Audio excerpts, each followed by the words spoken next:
Hi Paris, how are you doing today? I'm doing pretty well. How are you? I'm doing good. So the last time that we spoke to each other, you were talking about impatience, so I thought I would bring this back to you and have you read to me what were your top 3 concerns. Okay. Well, my top concern is impatience. Okay. I that on this chart that we did, it is all about my impatience. Okay. And it's the anxiety that comes with it. Okay. So one of the things that we discussed before you left last time was that we would revisit this subject, and so I thought I would take some time to introduce you to a technique called self-management, and it involves a little bit of role playing. But so we'll just start with some questions that you can ask pretty quickly. Since we're talking about impatience, what are some of the things that make you calm? Things that make me calm. Meditation calms me down. Mindfulness exercises make me calm. Self-talk makes me calm. Okay. Exercise calms me down.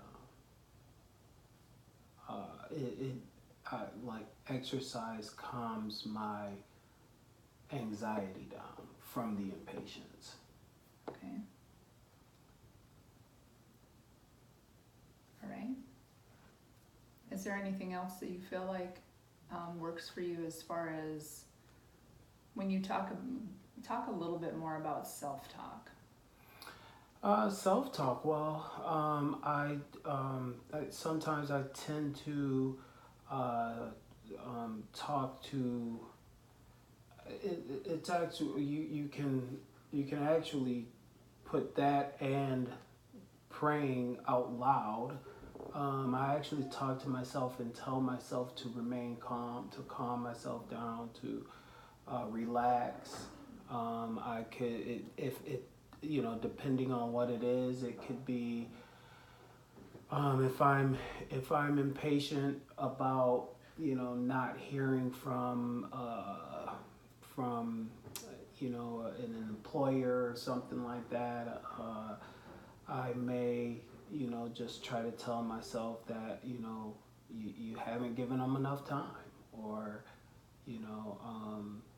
just let the Lord work, things like that. Talking to myself about those things.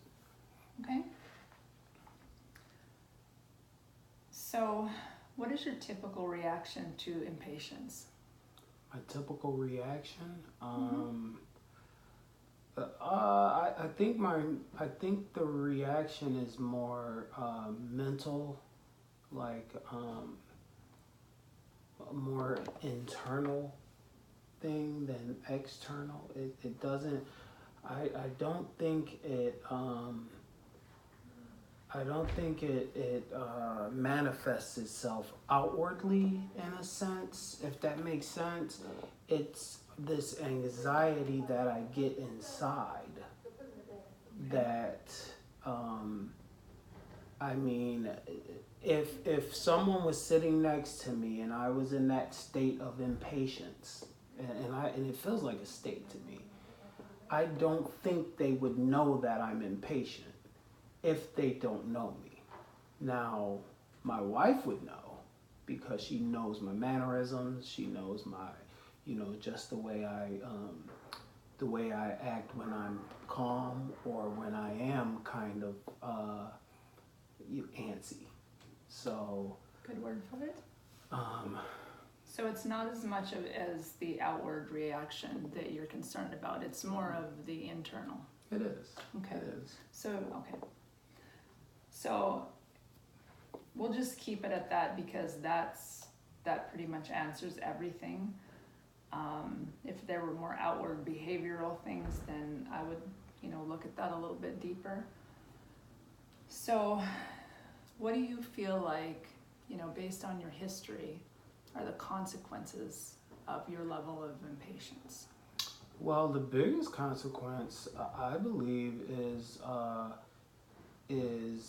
health. Okay. It may not, I may not appear to be taking a hit in my health, but I think the accumulation of the of being impatient and feeling this, it's almost stressful too. Sure. The accumulation, of course, physiologically, takes a toll on you. Okay. And that's where I say, the exercise is good for me. Sure. But I can't exercise all day. So, Right. so I have that's the biggest thing. That's the biggest consequence. I mean, besides some minimal minor consequences, that I think could be an issue, but not much of an issue. That is the biggest thing. It's just a physical thing, and of course, just as I said, it's internal. That's what stress does. Stress is an internal thing, and then it starts manifesting itself in your outward health.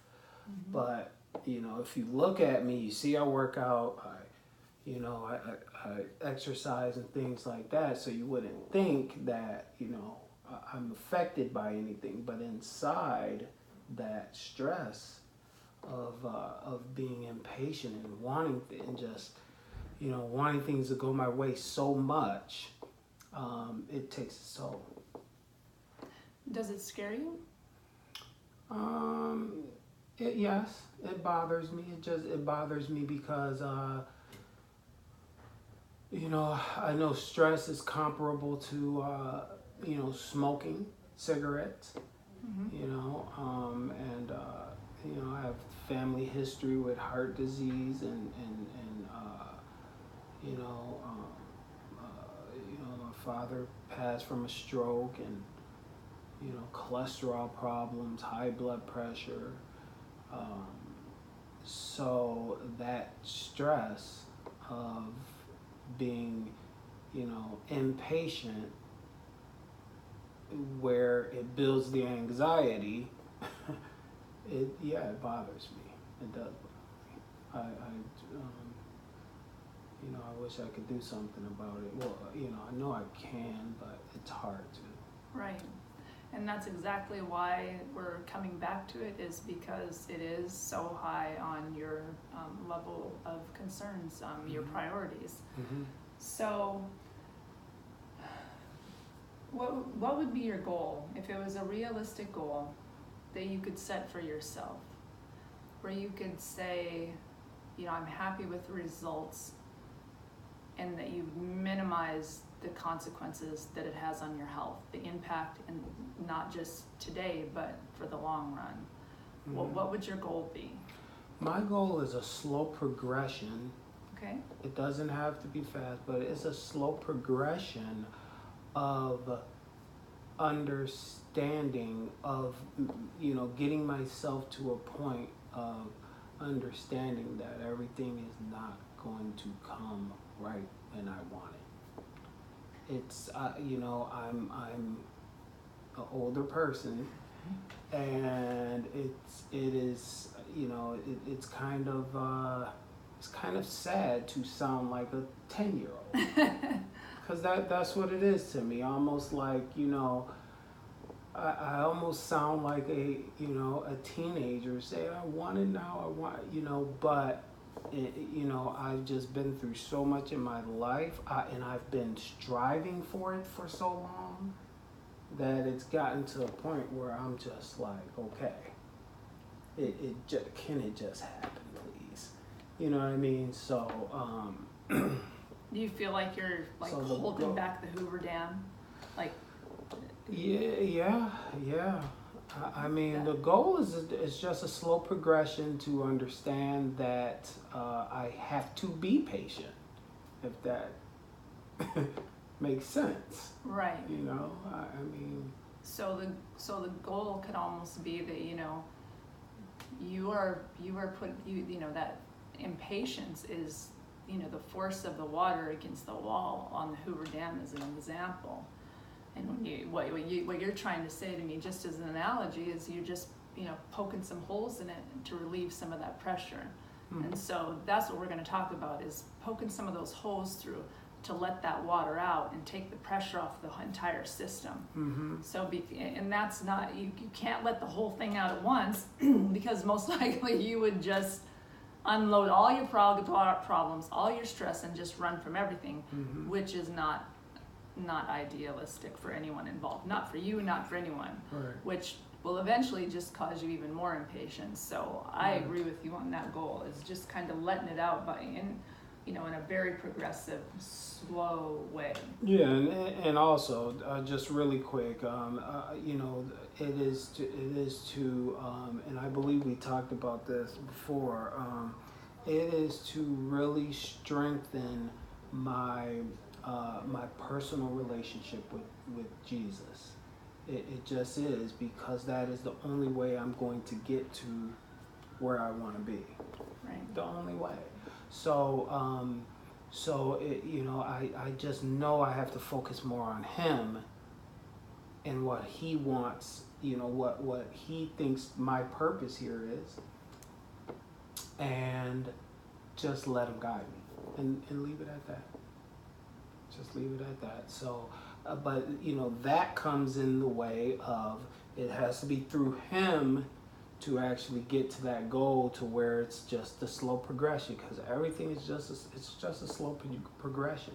You know, I mean, you know, you use analogies. You can use an analogy for almost everything. Everything is a slow progression to get to where you want to be. You want to be a doctor, you have to go through school. You have to slowly get to this point where you pass your, you know, state boards or whatever, and you're now practicing to be a doctor. You want to be a lawyer, you get to that where you pass the bar. You know, you start from kindergarten, you go all the way through school. You know, it's just growing. It's just growing. You know, but you know, I am an adult now, but you know, I'm still too young in my efforts with Jesus. So I need to try to catch up with my chronological age with my relationship with him, you know, Sure. and that's through his word. So Sure. So right now you feel like you're crawling, basically. Oh, absolutely. Basically. Absolutely. You're on a slow crawl. I am an infant. Okay. I'm an infant. I mean, I'm trying though. So if you had to, I mean, your baseline, just a number from 1 to 10, where you're at right now, because we've said that you're crawling. I mean, on a 1 to 10, 1 being you are completely impatient. You have 0 to 10 is control. Okay. Patience, complete 10 patience. is the control, and 1 is the 10 is complete control. You are completely patient, and 1 is you're. I'm about a 3. Okay. I'm about a 3, because you know, I can. So so we're talking about a slow progression. So intermediately, you would want to be, if you set a goal of 6 months from now, an intermediate goal, if you're at a 3, where would you like to be using this technique or any of the techniques that we come up with? In how long? In 6 months. In 6 months, I would like to be, if I'm a 3, I would like to double it. I would like to be at least a 6. Okay. At least a 6. Okay.